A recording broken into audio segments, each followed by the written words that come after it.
Advania býður ykkur upp á tæknihornið. Þá höldum við áfram hérna í fyrsta þættinum og þá er komið að tæknihorninu. Já, við ætlum að tala spjaldtölvur í skólastarfi meðal annars. Og byrja kannski bara á stóru spurningunni, er það raunhæft?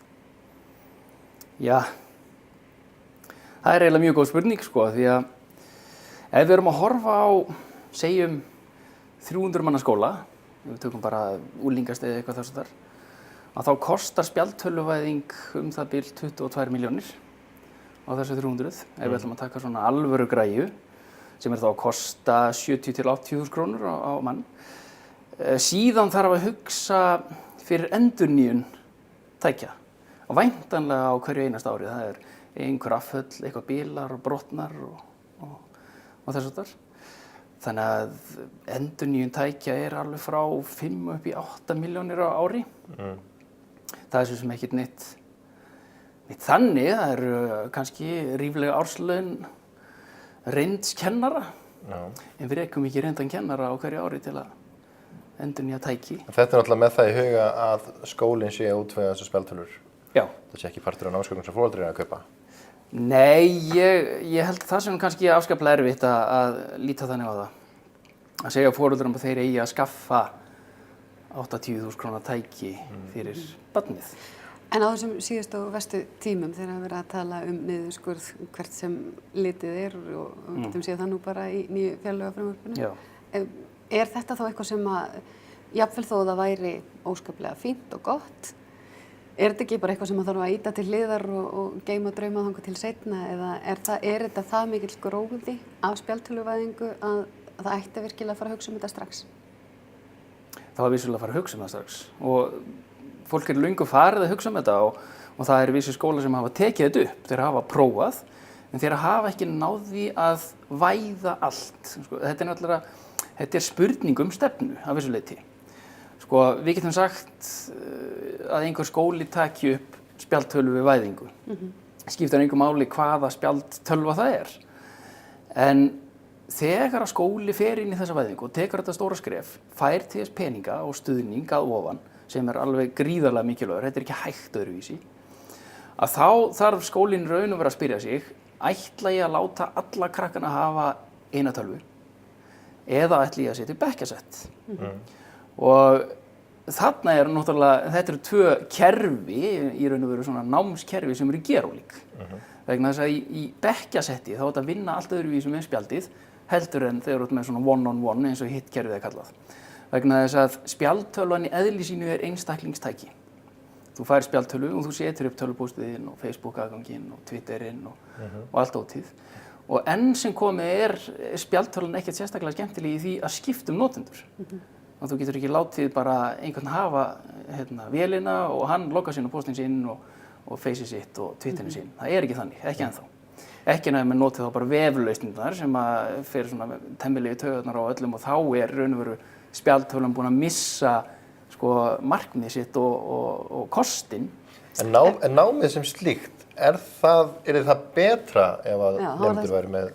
Ef við bursið frá öllum leiðindunum, peningunum og því sem raunhæft er, hvernig gagnast þú? Ég bara hugsa núna að krakkarnir koma heim til sín, þeir fara í einhverja tölvu, spjaldtölvu eða borðtölvuna eða kveikja sjónvarpinu eða eitthvað.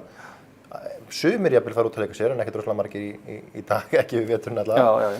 Og svo koma þeir í skólan og þá eru aftur skjár fyrir fram að þau, jafnvel heilan dag, 8 til 1, 2, 3. Og við erum náttúrulega að horfa á tæknivædda einstaklinga. Það er náttúrulega að tala stafrænu kynslóðana, allir krakkar fæddir eftir 1988. Þeir eru stafrænir, þeir ólust upp frá blautu barnsbeini við tækni og eru þess vegna allt öðruvísi þengjandi heldur en svona menn eins og ég til dæmis. En það sem að vinnst með þessu er að í fyrsta lagi þátt að minnka hið svokallaða stafræna bil á milli skóla og heimila.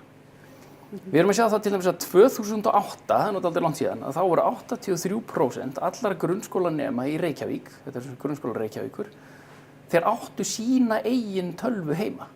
83%. Þetta er ólíkastig reyndar. En enga síður. Það er ansi mikið. Það er hátala Þessi krakkar eru alltaf tengdir á net heimi á sér, gera hvað sem þeir vilja, horfa á sjónvarp eða þætti eða eru í einhver niðurhali, þeir eru með forrit að vinnu og svo framvegis. Þetta eru kannski 8 tímar á dag, svo koma þeir í skólan og þar stundar einhver gamall gaurinn krít. Það er reyndar ekki þannig. Skólar eru alltaf að fikra sig í áttina að þessu stafræna bili, eða þess að eyða því. Stafræna bili er munurinn á milli skólans og heimilana. Og við viljum reyna náttúrulega að minnka þetta bíl eins og við getum. Nú sjáum við skóla með þráðlausnet, með fartölvu sett sem að rúlla á milli bekkja, með fartölvuver, tölvuver og svo framvegis. En við höfum ekki ennþá séð þetta tæki á mann dæmi. Norðlingaskóli reyndar Reykjavík prófaði þetta í einu bekk. Gekk afskaplega vel. Sáu þarna til dæmis að kostirnir, svo ég komið loksins að þeir eru að núna getum við hort miklu meira einstaklingsmiðað á nám. Já. Vegna þess að einstaklingurinn hefur náttúrulega tækið í höndum. Hann er með það allan sólarhringinn, þannig. Hann er með það heima, hann er með það í skólanum, hann er með það í frístundum og svo framvegis. Og getur þar af leiðandi gert heimavinnuna sína eða skólavinnuna, eða hvað sem það er, þegar hann getur og vill. Svo kemur náttúrulega sparnaðurinn á móti, verði sko þessi væðing að einhverju verilegu marki, þá hljóta að sparast bækur, prentkostnaður og annar kostnaður fyrir utan hugsanlega jafnvel skólatöskur sem að jafnvel mætti bara afnema ef þú ert bara með þetta. Já, og þannig að það eru sko fyrir utan þá gæði námsins að koma krónur á móti sem að verið er að eyða í dag í til dæmis prentun sem að ég til að vera stórkostlega ofmeti fyrir bara í þessu samfélagi sem við búum í dag. Bara síns tíma, prentunum. Algjörlega. Og það er kannski tími, þetta hefur samt alltaf verið þannig að skólakerfi er einhvern veginn aftarlega meira, eða sem sagt það verður bil í tækninni örugglega alltaf. Ég man allavega þegar við vorum ég var í framhaldsskóla, þá var maður löngu byrjaðir að nota fullt af tölvu, en við vorum bara í svona bóklegum áfanga sögu tölvunar í menntaskóla. Fórum aldrei í tölvu. Já. Í dag þá er orðið svo lítið mál til dæmis að setja öll verkefni og jafnvel próf á netið. Og hver nemandi fer inn og leysir þessi verkefni og próf þegar hann vill og getur. Ég held jafnvel að það sé alveg komið tími á það að horfa til þess að þurfum við endilega að vera að halda í prófin þar sem allir lesa, mæta sér á einhver tiltekinn stað og eru svona að koma því frá sér sem þeir lærðu og muna. Það er ekki þannig til dæmis í vinnu í dag. Við þurfum það ekki, við googlum bara sér upplýsingar. Þannig að jafnvel þurfum við ekki að mæta í skólan endilega. Þetta eru bara heima á sér að læra. Ég held nú alltaf að það sé kostur að hafa einhvern svona miðpunkt. Og til dæmis þegar við erum að setja upp kerfi fyrir spjaldtölvunotkun í skólum, þá held ég að einhvers konar miðpunktur sé alltaf nauðsynlegur. Það skiptir engu máli hvaða punktur það er. Skólarnir geta ákveðið það sjálfur. Ég sé til dæmis það fyrir mér að ef einhver skóli væri nógu kaldur og þá er að tala unglingastig.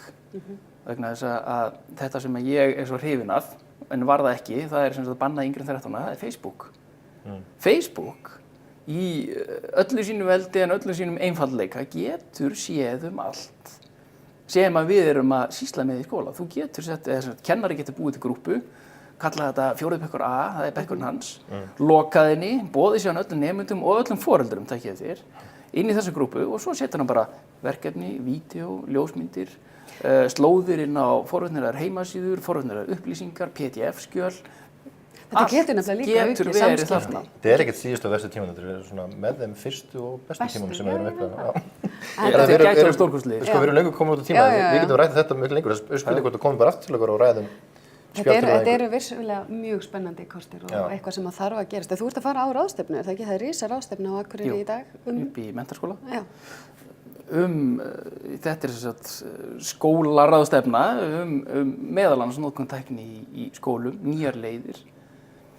Menn eru náttúrulega að horfa á þetta og eru vakandi, það sem að þetta strandar á og maður finnur það líka á kennurum. Þeir eru orðnir bara, jæja, okkur langar að halda mjög viljugir, en til þess að þetta virki allt saman. Þetta þarf ekki endilega að vera einhver spjaldtölva, sem bara, ríkistölvan sem kemur á alla.